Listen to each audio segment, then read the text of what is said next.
태극신검 이해를 시작하겠습니다. 역사 속에 존재하는 절대적 구조. 사회 내에는 여러 영역들이 존재하며 사회의 흐름 속에는 순환하며 이어지면서 변화하는 일정한 규칙이 발견됩니다. 즉 특정한 시점에서 발견되는 구조와 사회구조를 얘기하겠죠. 흐름의 과정상 나타나는 구조가 동시에 발견되며 그러한 구조는 절대적 개념에 의해 나타나는 것입니다. 또한 역사 속에 발견되는 절대적 개념들의 현현 역시 조건이 갖추어져야 현현하지 아무런 조건 없이 일상적으로 발생하는 것이 아님을 포착할 수 있습니다. 역사 속에 존재하는 많은 절대적 개념들, 소유, 정의, 양적 성장 및 인격 개념의 성장 및 발전, 그리고 발현은 특정한 구조 속에서 조건이 갖추어졌을 때 필연적으로 나타나는 것이며 절대적 개념들이 실현되는 과정에서 사회에 존재하는 핵심 형식들 및 다양한 형식들이 생성, 변화, 소멸하는 것입니다. 그래요. 그렇죠. 조건 속에서 나타나고 조건 속에서 변화한다. 그렇게 얘기하고 있는 거죠. 조건이 완성이 되면 반드시 실현된다. 절대적 개념이. 또 절대적 개념은 또 조건을 만들어내는 바탕이 되기도 하겠죠. 물론 다양한 형식들 역시 내용을 포섭하며 핵심 개념이나 개념으로서 작용하는 것입니다. 가족이라는 형식이 핵심 개념으로 나타나며 신분제를 생성시킨 것이나 공적 영역, 사적 영역이라는 형식이 핵심 개념으로 발전하여 사회에 중요한 역할을 미치는 것도 이와 같은 원리라고 하겠습니다. 그러면 이제 절대적 개념들이 배치되는 방식에 대해 살펴보도록 하겠습니다.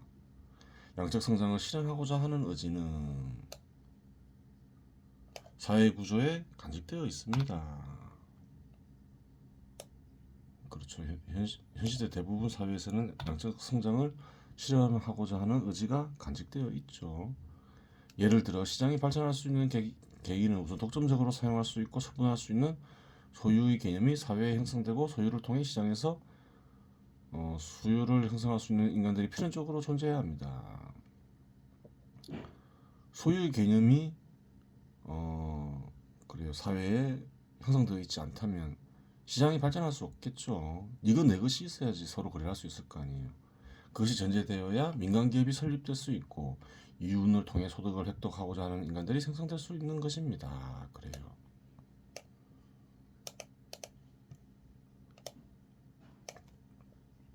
수천 년 전의 고대 사회에서도 시장이 존재했다는 말은 법적으로 소유가 보장되지 않았다고 하더라도 감수적으로는 소유가 인정되었다는 말이기도 합니다. 내 것이 아닌 것은 거래할 수 없으니까 독점적으로 사용할 수 없고 처분이 불가능하다면 어떠한 물건도 개인 자의에 의해 그래요.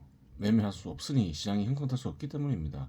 이러한 용고로 상업을 주업으로 하며 부를 축적했던 사람들이 시장이 성장하는 과정에서 자본가로 성장하는 경우가 많은 것입니다. 시장을 주시하고 있었기 때문에 이윤을 발생시키는 상품의 포착이 용이했던 것입니다. 삼성그룹의 창업자인 이병철 회장은 1938년 삼성상해를 후에 삼성물산 주식사로 발전한 그렇죠. 최근에는 제일모직과 합병을 했죠.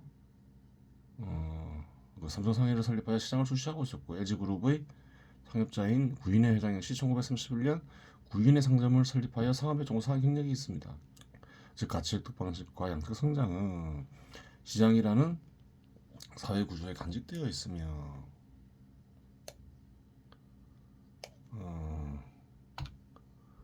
기업 형태의 자본을 활용하여 이윤을 창출할 수 있는 사람이 자본가로 성공하는 것이라고 하겠습니다.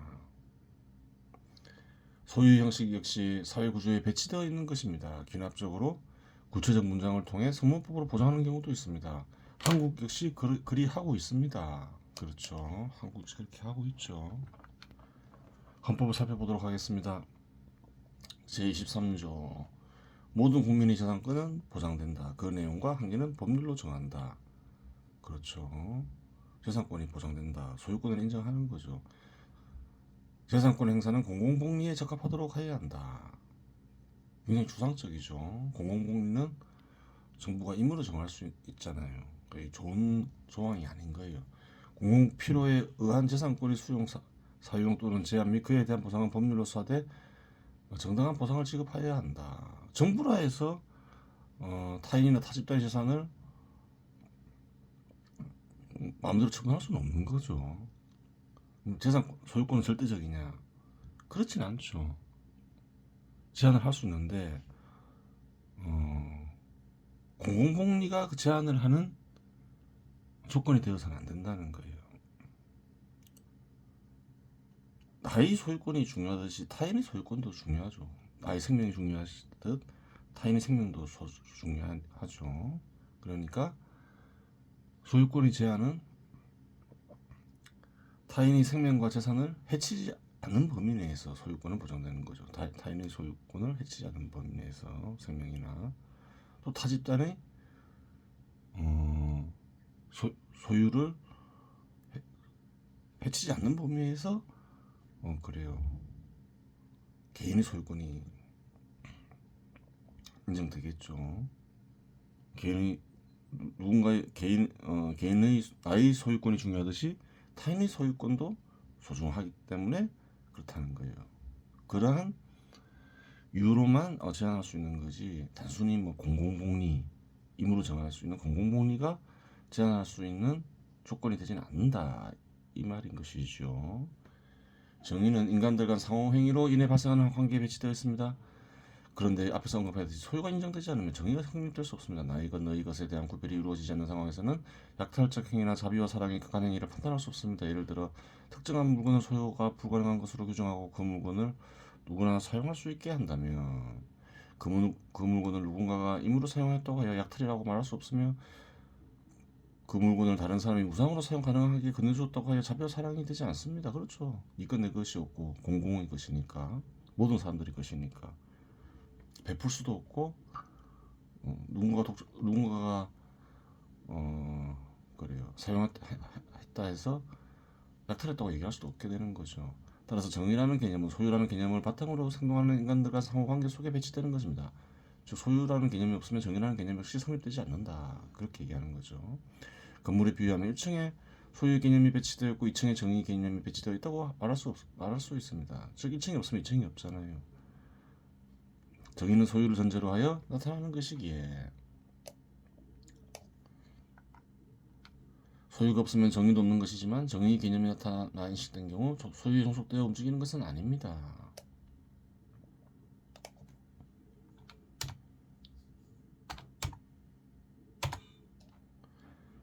이러한 개념들은 인간의 활동을 통해서 실현되는 것인데 인간들은 이러한 개념들을 주관적이고 부분적으로 인식하여 개념들 간의 관계를 인식하지 못한 채 일반적으로 행동하는 것을 쉽게 관찰할 수 있습니다. 정의 실현을 위해서는 소유권 인정되면 안 된다 이렇게 주장하는 이들도 있죠. 대표적인 예가 공산주의자나 사회주의자죠. 소유를 제한하거나 정의 실현을 위해서나 소유를 크게 제한하거나 소유권을 철폐해야 한다. 그러면 어떻게 되나요? 정의가 사라지게 되는 거죠.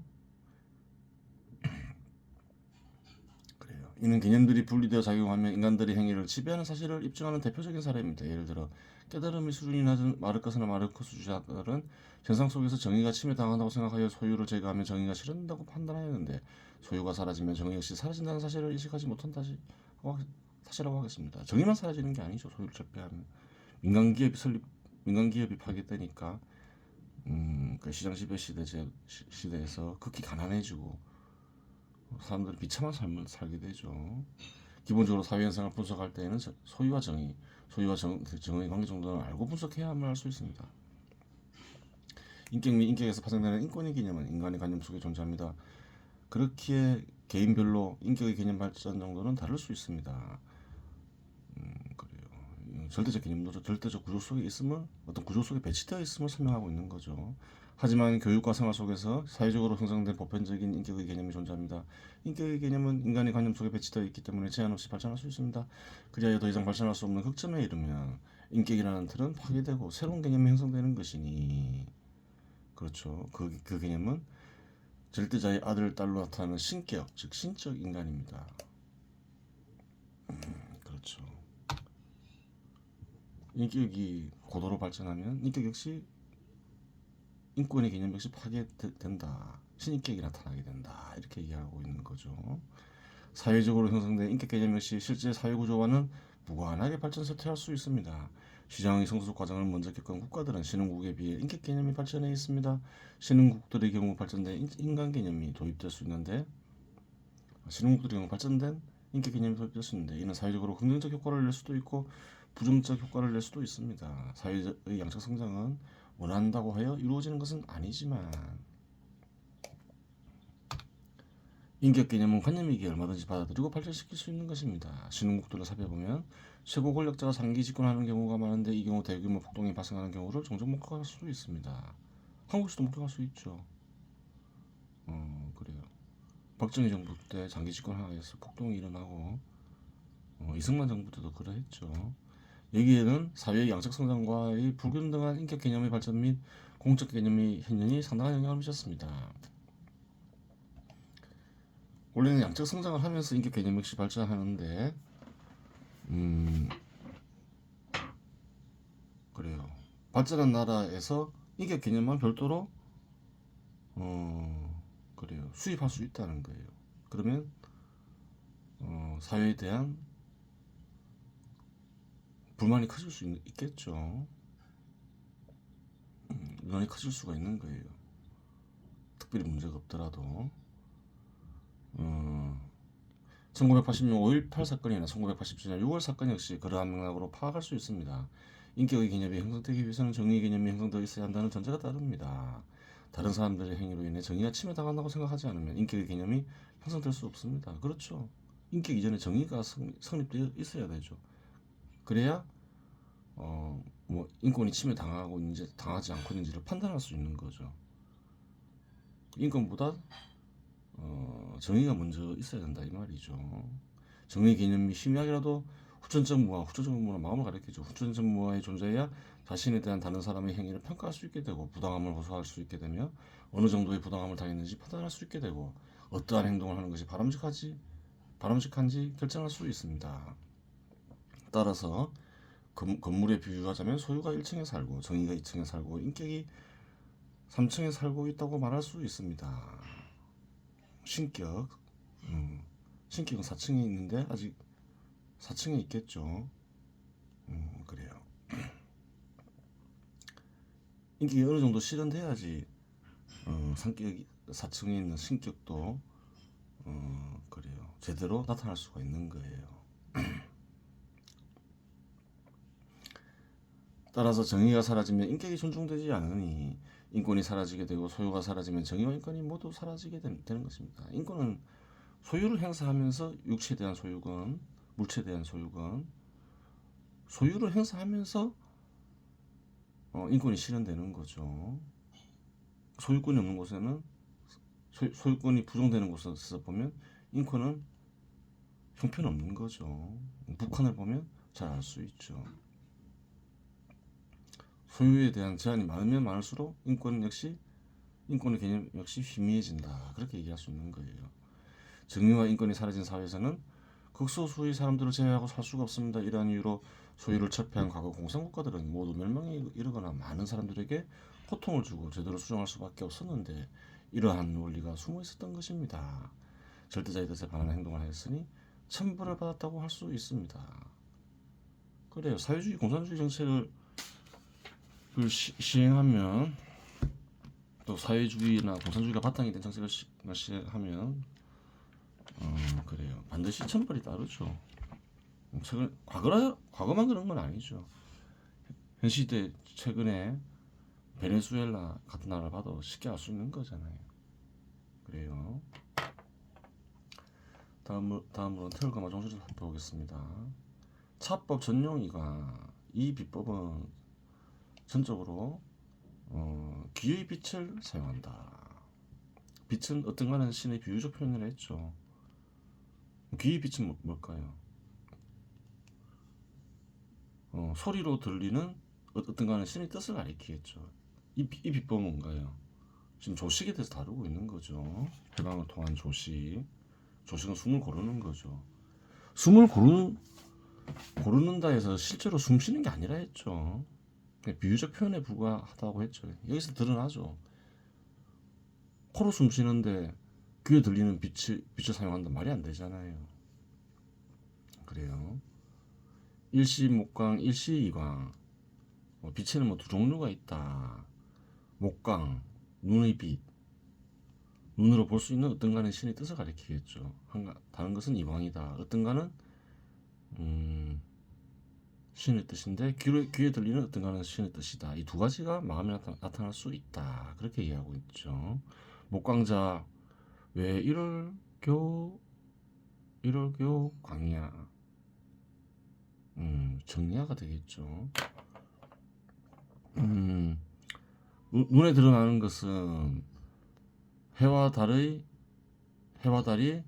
정자와 난자와 같은 씨앗을 섞으며 나타나는 것이다. 그래. 왜 이럴은 뭘까요? 물질과 공간으로 이루어진 세상이 있죠.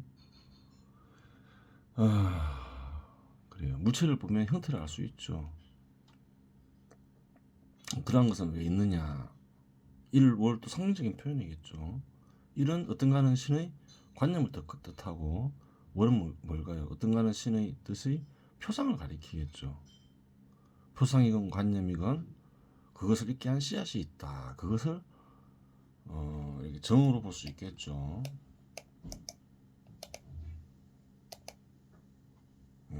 그래요.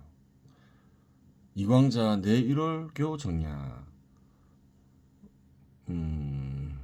그래요. 마음에 나타난 표상은 마음에 나타난 목광자 어떤가는 눈으로 볼 수 있는 어떤가는 신의 뜻은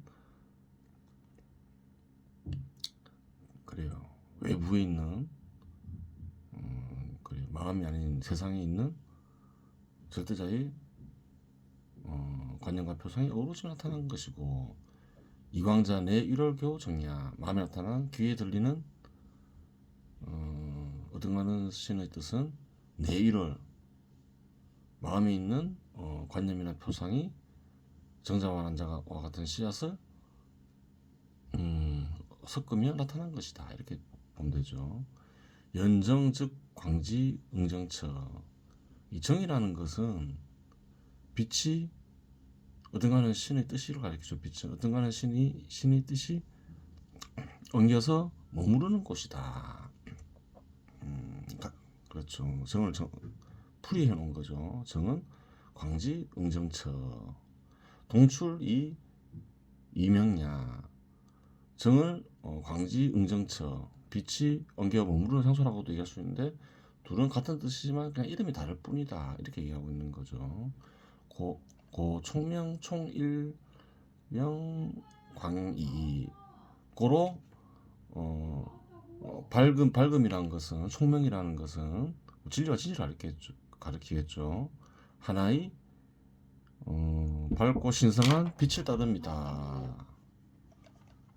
이렇게 풀이할 수 있겠죠.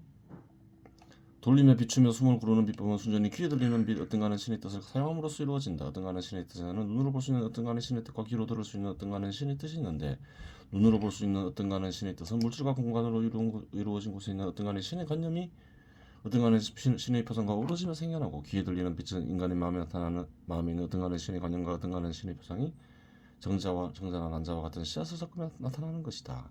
정이라는 것은 어떤가는 신의 뜻을 잊게 하는 씨앗과 같은 것으로 어떤가는 신의 뜻이 엉겨 응축되어 있는 것을 볼 수 있다. 마음에 드러나는 진리와 진실은 하나의 신령한 어떤가는 신의 뜻이 변하여 마음에 나타난 것에 불과하다. 이번 시간에서 마치겠습니다.